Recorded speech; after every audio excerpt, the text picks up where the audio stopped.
അങ്ങനെ വിളിക്കരുത് കുഞ്ഞാടെ. അത് അച്ഛന്റെ ഇരട്ട പേരാകുന്നു. അവിശ്വാസികളാണ് അങ്ങനെ വിളിക്കുന്നത്. വിശ്വാസികൾ ഡോക്ടർ മികായലച്ച എന്നെ വിളിക്കൂ. ഒരു ബാധ കയറിയ കേസ് ഉണ്ടായിരുന്നു, അച്ഛനൊന്ന് കാണണമല്ലോ. ഇയാളെ കണ്ടപ്പോഴേ എനിക്ക് തോന്നി. എനിക്ക് കുഴപ്പമൊന്നുമില്ല. ആളെ കൊണ്ടുവന്നിട്ടില്ല. പിന്നെ ആർക്കാ? എല്ലാം മിഖായലച്ചനോട് ഞങ്ങൾ പറഞ്ഞോളാം. ഓ, കയറി വരൂ കുഞ്ഞാടുകളെ. പിന്നെ ശ്വാസം.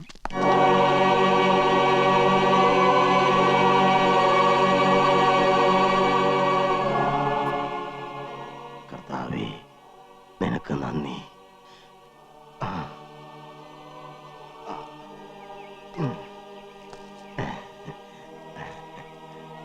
സംശയിച്ചതുപോലെ ആ പെൺകുട്ടി നിങ്ങളുടെ മകൾ ഡെയ്സി തന്നെ.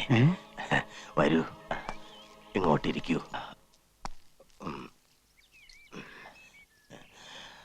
വീട്ടിൽ നിന്ന് പോകുന്നതിന് മുൻപ് അവളിൽ എന്തെങ്കിലും പ്രകടമായ മാറ്റങ്ങൾ കണ്ടിരുന്നോ? ഉവച്ചോ, ഒരു സ്റ്റഡി ടൂറിന് പോയി വന്നതിന് ശേഷം ഡെയ്സി മോളിൽ ആകെ മാറ്റമായിരുന്നു.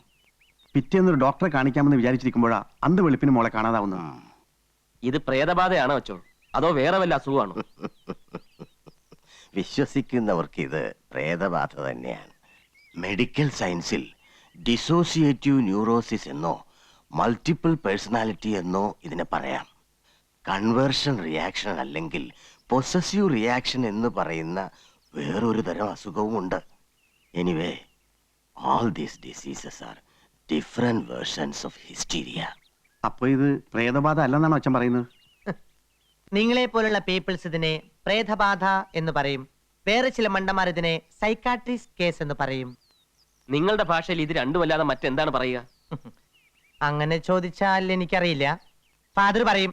ആട്ടെ, കഴിഞ്ഞ ദിവസം ആരാ ഈ കുട്ടിയെ കണ്ടെന്ന് പറഞ്ഞത്? ഞാനാണച്ചോ. എന്നെ കണ്ടിട്ട് അവൾ തിരിച്ചറിഞ്ഞതേ ഇല്ല. നിങ്ങൾ കുട്ടിയുടെ ആരാ? ഞാൻ ഇവരുടെ കുടുംബ സുഹൃത്താ. പിന്നെ ഇവന് വേണ്ടി കല്യാണം പറഞ്ഞു വെച്ചിരുന്നത് എന്റെ മകളെ. മനസ്സ് ചോദ്യം നടത്താൻ ഡേറ്റ് നിശ്ചയിക്കുന്നതിനിടയിലാ ഇങ്ങനെയൊക്കെ സംഭവിച്ചത്. ഈ കുട്ടിയെ ഉടനെ തന്നെ ഇവിടെ ഒന്ന് എത്തിക്കാൻ പറ്റുമോ? അതാണ് പ്രശ്നം. ഫാദർ ഒന്ന് അവിടം വരെ വന്നാൽ. ഇല്ല, ഞാൻ കുറെ കാലമായി വെളിയിൽ പോയി പേഷ്യൻസിനെ നോക്കാറില്ല. എന്റെ മോളുടെ ജീവിതമാണ് എനിക്ക് വലുത്. അവളെ എങ്ങനെയെങ്കിലും ഒന്ന് രക്ഷിക്കണം.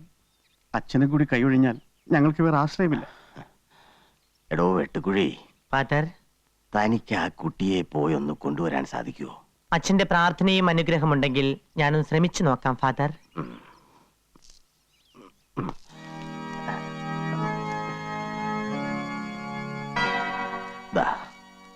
ഇത് കൈമാറാതെ വലതു കൈയിൽ തന്നെ സൂക്ഷിക്കണം.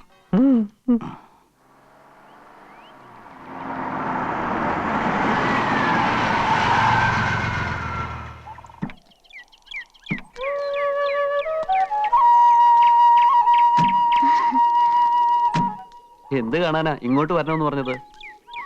എനിക്ക് കുന്നിൻ ചെരുവ് വലിയ ഇഷ്ടാ. നമുക്ക് കുന്നിന്റെ നെറുകിൽ ചെല്ലാം. എന്തിനാ? അവിടെ നിന്നാ സ്വർഗം വളരെ അടുത്ത് കാണാം. എനിക്ക് ഈ സ്വർഗമൊന്നും കാണണ്ട. പിന്നെ ഏത് സ്വർഗം സാറിന് കാണേണ്ടത്? എന്നെ സ്വർഗം കാണിക്കണമെങ്കിൽ മായ മനസ്സ് വെക്കണം. ഞാൻ മനസ്സ് വെച്ചിട്ട് എന്താ കാര്യം?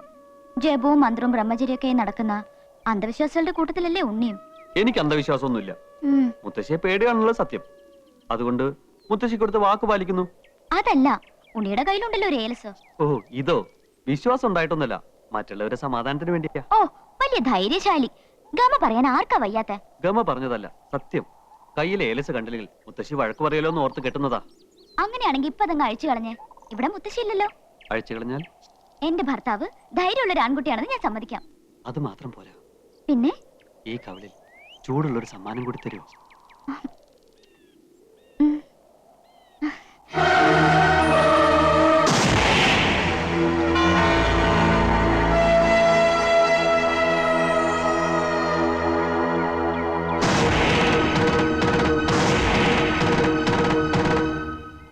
ഇനി വൈകിക്കണ്ട, വാക്ക് പാലിച്ചോളൂ. കണ്ണടച്ചു നിന്നാ തരാം.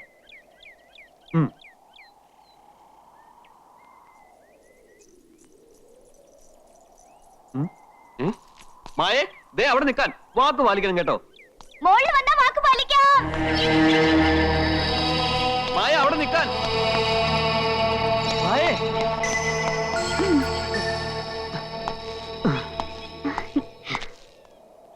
എന്ത് പണിയാ നീ കാണിച്ചത്? ഓടി ഓടി ഞാൻ അണച്ചു. നിനക്കെന്താ വല്ല ദിവ്യശക്തി ഉണ്ടോ ഇങ്ങനെ ഓടാൻ? ദേ ഒന്ന് താഴത്തേക്ക് നോക്കിയേ. എത്ര മുകളിലാ നമ്മളെന്ന്. ഇവിടുന്ന് താഴേക്ക് ചാടിയാ ചത്തുപോവോ? പൊടി പോലും കാണില്ല. നമുക്ക് ഇവിടുന്ന് താഴത്തേക്ക് ചാടിയാലോ? അത്ര കൊതിയാ നിനക്ക് മരിക്കാൻ? കൊതിയായിട്ടൊന്നല്ല, വെറുതെ ഉണ്ണിയുടെ മനസ്സറിയാൻ ചോദിച്ചതാ. പണ്ട് എനിക്ക് വേണ്ടി മരിക്കാൻ ഒരുങ്ങിയ പെണ്ണല്ലേ നീ. നീ പറഞ്ഞ മരിക്കാൻ ഞാനും തയ്യാറാ. എങ്കിതേ ഞാൻ ഉണ്ണിയെ താഴത്തേക്ക് തള്ളിയിട്ട് കൊല്ലാൻ പോവാ. ഓക്കേ, ഞാൻ റെഡി. ആട്ടെ, പ്രതിയുടെ അവസാനത്തെ ആഗ്രഹം എന്താ? ഈ ജന്മത്തിൽ ഒത്തിരി മോഹിച്ചു പോയ ഒരു പെണ്ണുണ്ട്, അവളെ സ്വന്തമാക്കണം. അവള് സ്വന്താണല്ലോ. ഇപ്പൊ എന്റെ ഉണ്ണിക്ക് സന്തോഷായോ? ഉണ്ണി, ഇപ്പൊ എന്റെ ഉണ്ണിക്ക് സന്തോഷായോന്ന്? ഒത്തിരി ഒത്തിരി. മായക്കോ? എനിക്കും. ഇപ്പോഴെനിക്ക് തോന്നുന്നു ഈ ലോകത്തിലെ ഏറ്റവും ഭാഗ്യവാൻ ഞാനാണ്, അല്ലേ മായ? പക്ഷെ മുത്തശ്ശി, എന്തു പറ്റി മായേ? അവര് വീണ്ടും ശല്യം ചെയ്യാൻ വരുന്നുണ്ട്. ദേ നോക്കിയേ. ആ നിൽക്കുന്ന പെൺകുട്ടിയാണ് ഞങ്ങളുടെ ഡേസി. അവളുടെ ഭർത്താവെന്ന് പറഞ്ഞു നടക്കുന്ന ചെറുക്കനെ അടുത്ത് നിൽക്കുന്നത്. സ്വർഗസ്ഥനായ പിതാവേ, എന്റെ ആത്മാവിന് കൂട്ടായിരിക്കണമേ. എന്റെ ആത്മാവിനോ? ഞങ്ങളുടെ കൂടി ചേർത്ത് പ്രാർത്ഥിക്കച്ചോ. അച്ഛൻ എന്താ പേടിയുണ്ടോ? പേടിയൊന്നുമല്ല കുഞ്ഞാടെ, സാത്താന്റെ കയ്യിൽ നിന്ന് രക്ഷ നേടാനുള്ള മാർഗങ്ങൾ സ്വീകരിക്കായിരുന്നു.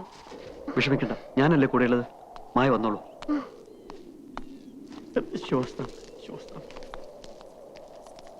എന്താ തന്റെയൊക്കെ ഉദ്ദേശം? ഞങ്ങൾ ജീവിക്കാൻ സമ്മതിക്കില്ലേ? ഡേസി മോളെ, ഞാൻ ഡേസി ഒന്നുമല്ല, എന്റെ പേര് മായാന്നാ. കേട്ടല്ലോ, ഇനിങ്ങനെ പോയിക്കൂടെ? അസുഖമുള്ള കുട്ടിയാ, അവൾ അങ്ങനെ പറയൂ. അസുഖം എനിക്കല്ല, തനിക്കാ. ഉണ്ണി വാ, നമുക്ക് പോവാം. കുഞ്ഞാടെ, നീ സാത്താന്റെ പിടിയിൽ പെട്ടിരിക്കുകയാണ്. നിന്നെ ഞാൻ രക്ഷപ്പെടുത്താം. താന്ന് പോടോ. വാ മോളെ, നമുക്ക് വീട്ടിലോട്ട് പോവാം.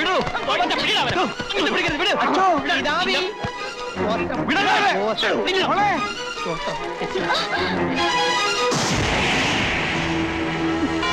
സ്വർഗസ്ഥനായ മിശിഹാ തമ്പുരാനെ, സാത്താന്റെ പിടിയിൽ നിന്ന് ഡേസി മോളെ രക്ഷിക്കണമേ.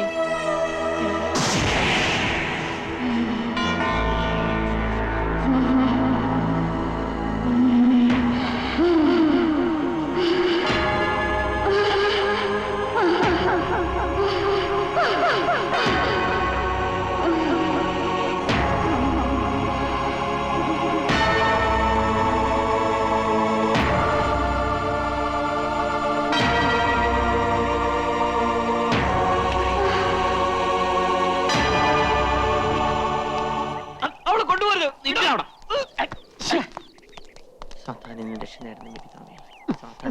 തന്നോടല്ലേ പറഞ്ഞ അവള് വിടാൻ? പിതാവേ, എന്റെ കൊന്തും കുരിശും. പൊടിയെടുത്തോ, അല്ലെങ്കിൽ നമുക്ക് ഇവരെ കൊല്ലാണ്ടി വരും. വിടാൻ നിന്ന് പിടയ്ക്കാന്നില്ല.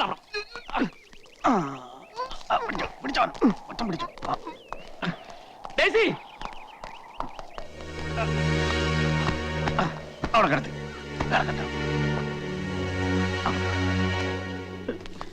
കുരിശും കൊന്തയും കിട്ടിയില്ലെങ്കിൽ എന്റെ ജീവിതം എന്താണെന്ന് അറിയാലോ പിതാവേ. പിതാവേ, പരീക്ഷണം വരുത്, കൊന്ത കയ്യിൽ കിട്ടണമേ.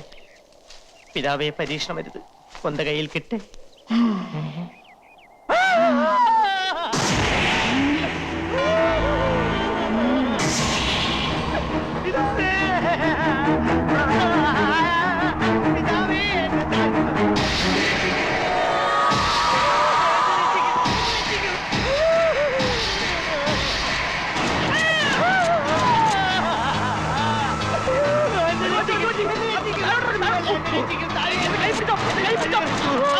ഞാനിപ്പോൾ പറന്നു പോയേനെ കുഞ്ഞാടേ. ഡേസി വിളിച്ചോ? ഡേസിയോ? അത് ഡേസി അല്ലേ, യേശിയാണ്. എന്നോടൊന്നും ചോദിക്കരുത്. നമുക്ക് പോകാം. കണ്ടീഷൻ വളരെ മോശമാണ്. മുറിക്ക് പിടിച്ചു നിന്നോ കുഞ്ഞാടേ, ഇല്ലെങ്കിൽ തെറിച്ചു പോകാം.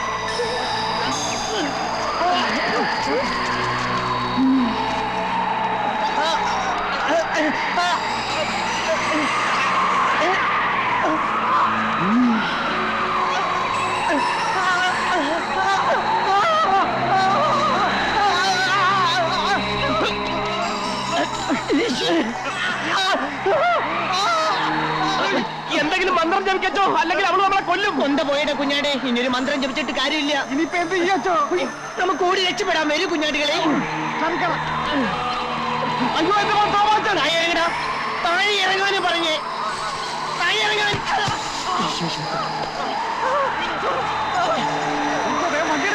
വേഗം വിട്ടു. അവരെല്ലാവരും പൊക്കിക്കൊണ്ടിരിക്കാം. ഈ കാറ് പൊങ്ങും. സാത്താനെ.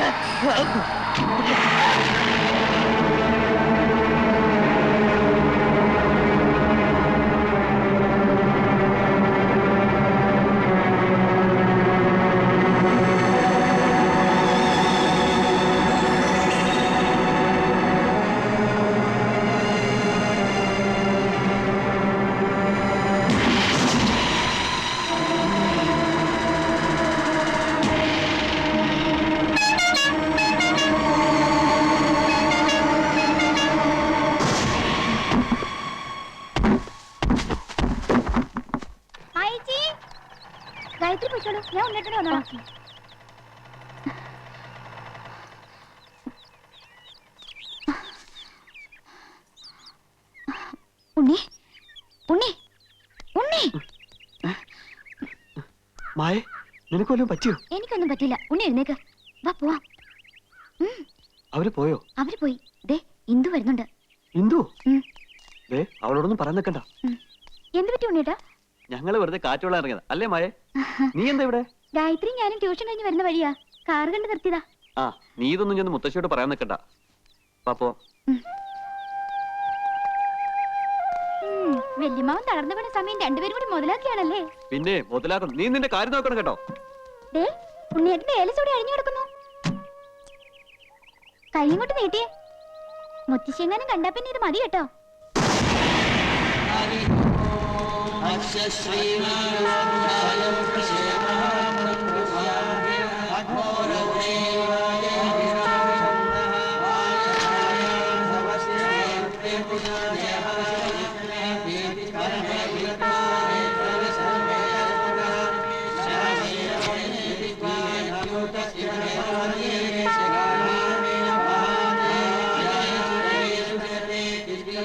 എന്താ മേപ്പാട്? ദുരാത്മാവ് ഈ കോലോത്തുള്ള ഏതോ ശരീരത്തിൽ കുടിയേറി കഴിഞ്ഞിരിക്കണോ? ആരുടെ ദേഹത്താണെന്ന് അങ്ങോട്ട് തീർത്തും പറയാൻ വയ്യ. ആരൂടം തടുത്തിരിക്കണോ? സംശയിക്കാൻ എന്തിരിക്കുന്നു? അമ്മാവൻ വെട്ടിയിട്ട പോലെയല്ലേ കിടന്നിരുന്നത്. അമ്മാവന്റെ ദേഹത്ത് എന്തോ കൂടിയിട്ടുണ്ട്. കണ്ടില്ലേ, ഞങ്ങൾ എന്താ ഇനി ചെയ്യേണ്ടത്? ഓം കാളി ലോകമാതേ, എല്ലാം നിന്നിൽ അർപ്പിച്ചിരിക്കണു. ഇയാളെ പിടിച്ച് കളത്തിലിരുത്തുക. ഇരിക്കേ ഇങ്ങടെ. ചെല്ല്. ആ കയറി ഇരിക്ക.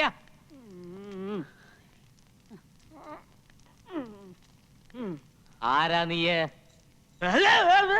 നീ ആരാണെന്ന് ഉരിയാടുന്ന നല്ലത്. ഇല്ലേച്ചാ പറയിപ്പിക്കും. പറയില്ലല്ലേ? എന്റെ ഭഗവതി,